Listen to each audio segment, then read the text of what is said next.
Hi, it's Lauren here from Waking with Wellness. Now today I wanted to talk about getting really clear on some of your goals and priorities and visions that you might have at the moment, and then how to take some steps forwards and overcome some of the resistance that inevitably holds us back from doing things that are really important in our lives. Now, one of the things that I found really helpful, and I've been working through this process myself recently, is to first of all get everything out of your head and onto paper. So for most of us, when we have some free time, we have, so many different things that we could fill that time with. So there are probably things in your home, your family, daily chores, finances, things for your work, things for holidays, all of these different areas of life. And one of the things that I find helpful is literally to get a blank piece of paper. And now, rather than writing down to-do list, I often like to write something like my inspiration, things that will inspire me, things that, like framing it in a slightly more positive way. So I am someone that likes visual, I like colour, so I've just done this here. It's going to be backwards for you, but really like home, health, my business, some of the projects that I want to work on. And just writing down there everything that is kind of lurking in your mind, the things that you feel like, I need to get around to doing this. Some things might be like, I have to do this. Other things might be more like, I kind of want to do this. This is more something that I would like to do. So first of all, just getting that down on paper. And I've got a whole range of different, levels of importance of things on here. So I've got things like buying a new throw for my sofa, painting a chest of drawers, booking some camping for a festival we want to go to. And then I've got other things like creating an online course that I want to do. And, most of the time, it's those big things that we want to do that often we procrastinate over because we tend to do all of the other little things. Now, it's not to say those other things aren't important, because they are important. However, we need to get really, really clear on how we're spending our time, because if we don't take that choice, inevitably other people will. So I offer you this tool to get it onto paper and get it out of your mind, and then you can go through and say, okay, which of these things is something that is going to make the biggest impact on my life? And probably for me, it's going to be the bigger things like the course that I want to create, rather than buying a new throw for my sofa. And that's not to say that's not important, but it can be very easy. I know for myself, it can be very easy if I've got a bit of free time in a day to think, right, I'm going to, I might just go and have a little browse around M&S, or do a bit of online shopping or whatever. There's nothing wrong with that, but it then is so easy for months to go by and I'm suddenly like, I haven't got any closer towards that goal. And therefore, it's really important to focus on what is going to make the biggest difference and how can you start to take action towards that. And that might be for you, it could be something similar. It could be, you have a business and you want to create something, or it might be something in your home. So for instance, again, personally, we have spent the past year doing loads of home stuff, and I'd say the past couple of months have been the most stressful in that, because we've had new carpet fitted, and that meant literally getting everything out of the house. And I had a lot of resistance, because it's like whenever you're working on a big project, we have to be kind of willing to go through that messy, stressful phase in order to come out the other side. So first of all, write that down, get it out of your head. What are the most important things that you want to focus on, and then how can you put those maybe less priority items in, maybe times of the day. Like I know for myself, in the evening, I'm not great in the evening. So if I, might do those things then, because they're not taking so much of that cognitive energy, and using more of my, productive daytime to focus on the things that are really going to make the biggest difference. Okay, so once you've got all those things down, you've thought, okay, these are my priorities, these are the big juicy goals that I want to work on, is then to really acknowledge what are the fears and the resistance that is coming up, because inevitably there is resistance there, otherwise you would have already done it. Now, for me, I've put this on a page and I've called it Releasing and Letting Go. And I've literally just put what are the fears and resistance that I have to creating in from what I'm working on is this online course that I want to create. So I already teach a course on transformation through the chakras, and I've wanted to for a while now birth this into online form so that I can help more people and reach more people. And inevitably, of course, there are resistance and blockages there that I'm facing, and some of these might be relevant for you, others might be more unique to your own situation. So you really have to think and get honest with yourself. What is holding me back? So some examples of things I've written down are things like it's going to be hard work, right? It might be a bit stressful, or I don't have the resources. I don't quite know at this stage exactly how to create this because I've never created an online course before. There are also more, I guess, scary fears, and one of the big one that many of us have is, especially if you're doing something like this where you're putting yourself out there maybe a little bit more, is fear of failure or fear of criticism, people not liking it, or fear of rejection in some way. So write those down, get really honest with yourself. What is holding me back? What are my fears there?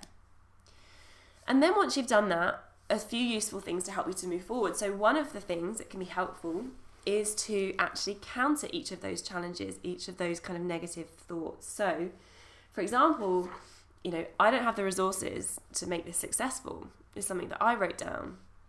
And then I've gone back and said, okay, well, where else have I felt like this? And actually, before I even created my business, I had no idea how to make a website, how to, any of it. It was all completely foreign. And so to remind myself of, I may not have the resources now, but I can learn, and I can figure it out. And if I want to do it enough, then I will be able to do that. I am resourceful. So that might be an example. Or if it's something like, it's going to be hard, or what if I fail? What if I fail? That's a really big one. You might look at other times in the past where maybe you have had a failure and saying to yourself, okay, that was hard at the time, but what did I actually learn from that? And, maybe if I didn't have that perceived failure, then I wouldn't actually be where I am now. So, our minds have evolved to focus on the negative, to, if there's one failure that we've made, that's what we'll come to. And we'll probably forget all of the successes that we've had. So we really have to focus on those to amplify them so that we can really become more rational and look at this in a more kind of a wider angle, taking in a greater perspective. And from that, you then might create yourself a list of some affirmations tailored to you. So for instance, it might be, actually I can do anything that I set my mind to. I am resourceful. If it's a fear of judgment, a fear of criticism, this can be a painful one, but this is something that I've had to work through a lot, because inevitably not everyone's going to connect with you, not everyone's going to agree with you. But to really come from a place of empowerment and to say, I'm willing to face my vulnerabilities because this is my truth. This is something that I desire from my heart. You even might feel like, this is my sacred work. This is just what I need to do. And I need to get out of my own way here. And I went to a Rebecca Campbell talk last year. Some of you might have heard of her or been to her workshops, Rise Sister Rise. And she spoke about this, like, when I rise up, or when another woman rises up, then it really actually carves a way for other people to feel empowered as well. Because especially as women, we hold a lot of fear in our bones about rejection. And this can be a huge discussion in itself, but it's really coming to the surface now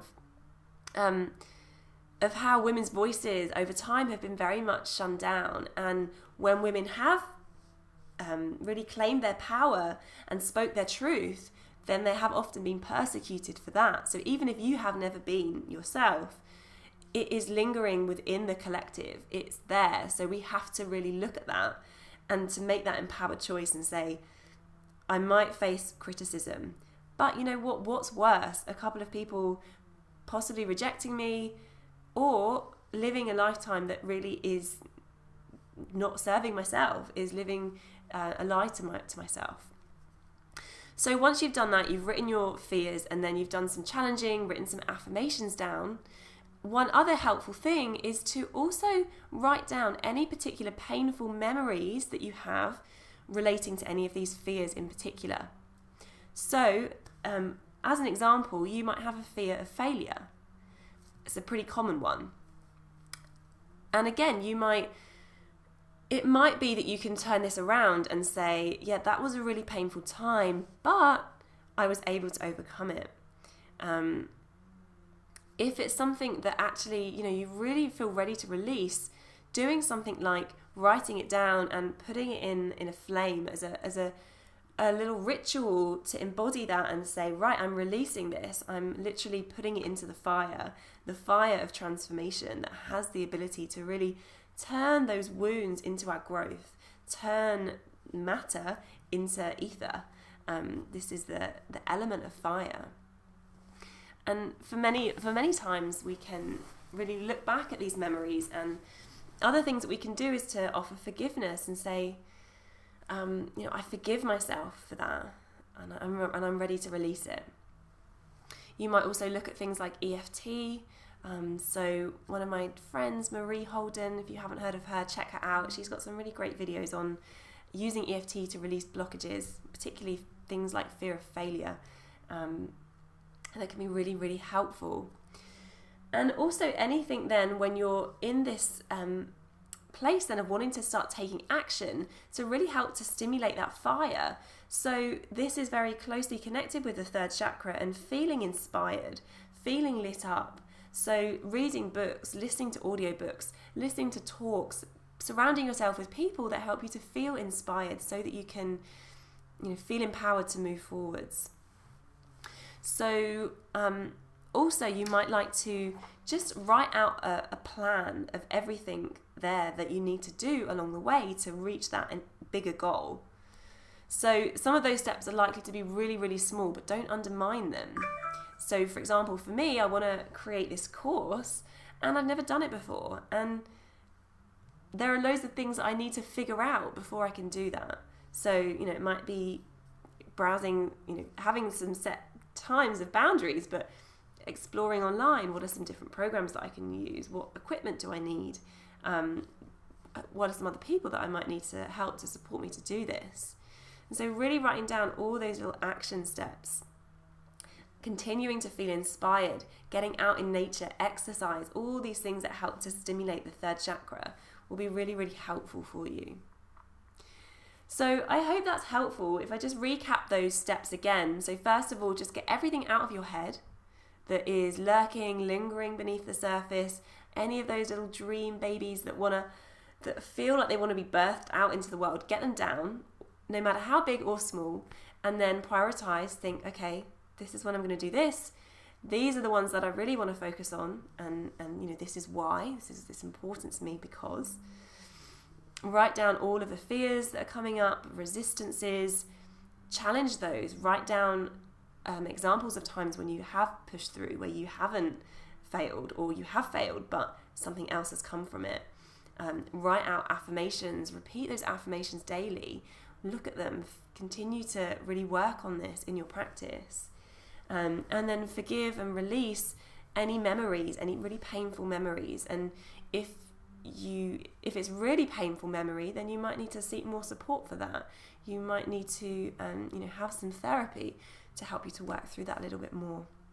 So I hope that's helpful. I would love to hear from you. If you have any comments, questions, then feel free either to comment below or drop me an email at lauren@wakingwithwellness.com, and I will speak to you soon.